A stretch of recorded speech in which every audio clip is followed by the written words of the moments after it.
Today on the newscast, a major rocket attack against a U.S. base in northern Iraq. Were Iran's fingerprints on it, and what will Joe Biden do about it? Get all the breaking details coming up.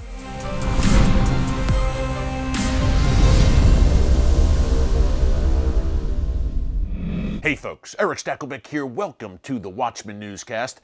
We've got the first major foreign policy test for the Biden administration. Will they pass it? We're about to find out. Yesterday, Monday, February 15th, 14 rockets were launched at a U.S. base in northern Iraq, in Erbil, the capital of Iraqi Kurdistan. Now, one U.S. serviceman was injured. Several more American contractors were also wounded, and one foreign contractor who had been working closely with U.S. forces there in Iraq was killed. So this was a deadly attack on a U.S. base. Again, 14 rockets fired, at least 3 of them reportedly hit their mark. Now, an Iraqi Shia militia, a little known apparently, calling itself the Guardians of Blood, have claimed responsibility for the attack. They say their goal is to end the American occupation of Iraq. And by the way, the American troop presence in Iraq has been winding down steadily since 2017. There are about 2,500 U.S. troops still in Iraq, and most of them are in that Erbil area. And the attack, by the way, the base situated right near the Erbil International Airport, which is just south of the city. Folks, I just flew through there in September 2019. We're going to show you a clip from that trip in a minute. Very important. We were with the Kurdish Peshmerga talking about the rise of these Iranian-backed Shia militias, the type which carried out this deadly attack against a U.S. base yesterday. Now, the U.S. Secretary of State, the new U.S. Secretary of State, Antony Blinken, responded right away, called it an outrageous attack, and said that those responsible will be held accountable by the United States. That brings us to, as I mentioned at the top, the first major, to my mind, foreign policy challenge of the Biden administration. Now, let's rewind for a minute to the previous administration and how President Trump handled these rocket attacks, which are very frequent against U.S. interests in Iraq.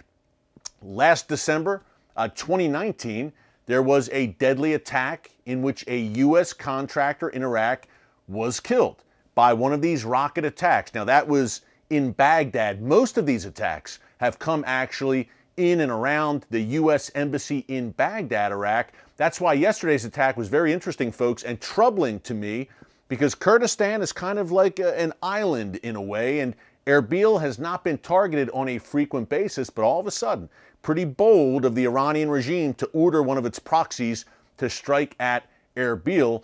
But the attack last year targeted Baghdad. A U.S. contractor was killed.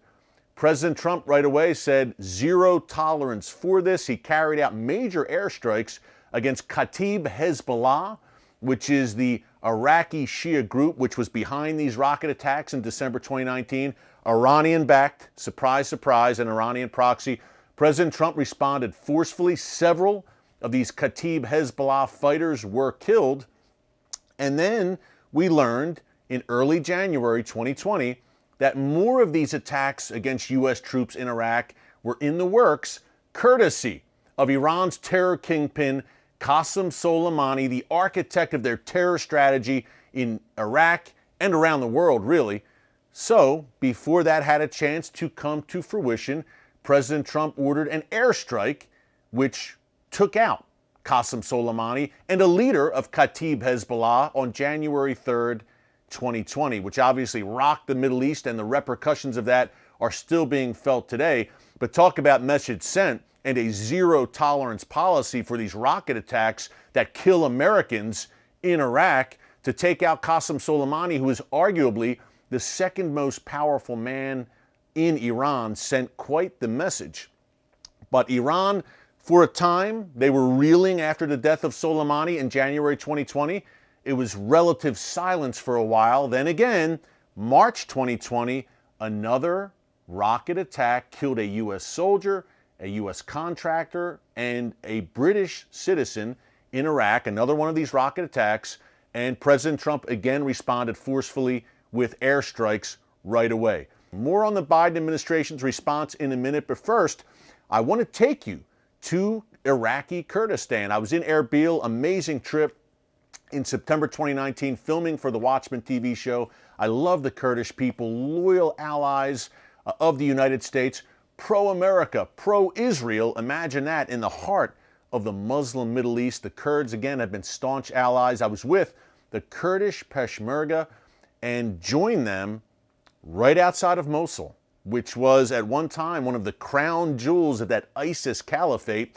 We discussed not only how the Peshmerga helped to defeat ISIS on the ground, but how they are now dealing with a new enemy in the form of these Iran-backed Iraqi Shia militias like the Guardians of Blood and Kataib Hezbollah and the rest of them.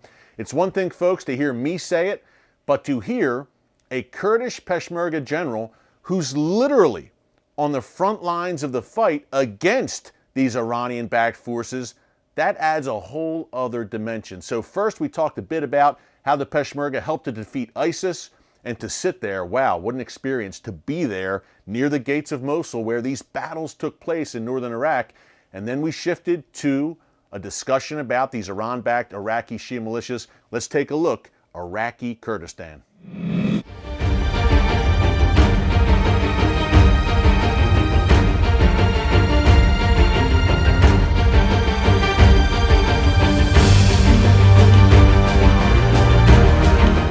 If ISIS would have succeeded, and they didn't because the Peshmerga defeated them, if they had succeeded in taking this area, where would they have gone next? If we hadn't taken this area, that would be the cutoff between Erbil and Duhok.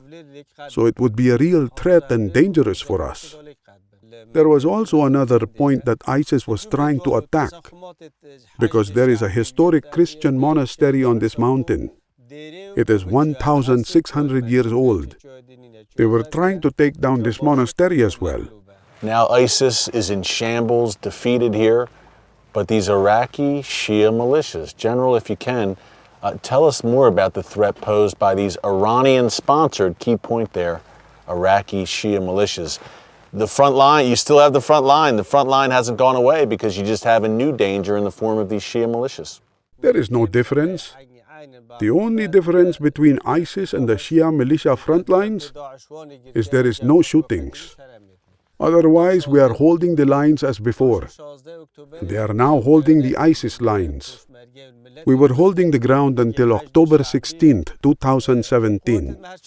Then the Iranian-backed Shia militias attacked this area, and they came back to the same ISIS lines with the support of Iran.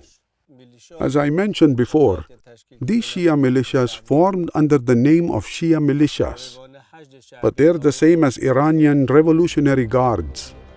And as long as there is Iranian influence in Iraq, the situation will go on. Now, folks, that clip was from our Watchman TV show, which you can see every week on TBN. That's 11:30 p.m. Eastern, Wednesday nights, 6:30 p.m. Eastern on Friday evenings. And of course, you can watch full episodes right here on our YouTube channel. Okay, as we wind down here, the gauntlet clearly has been laid down by the Iranian regime behind this rocket attack yesterday that, look, murdered one civilian, injured several Americans, including a U.S. soldier.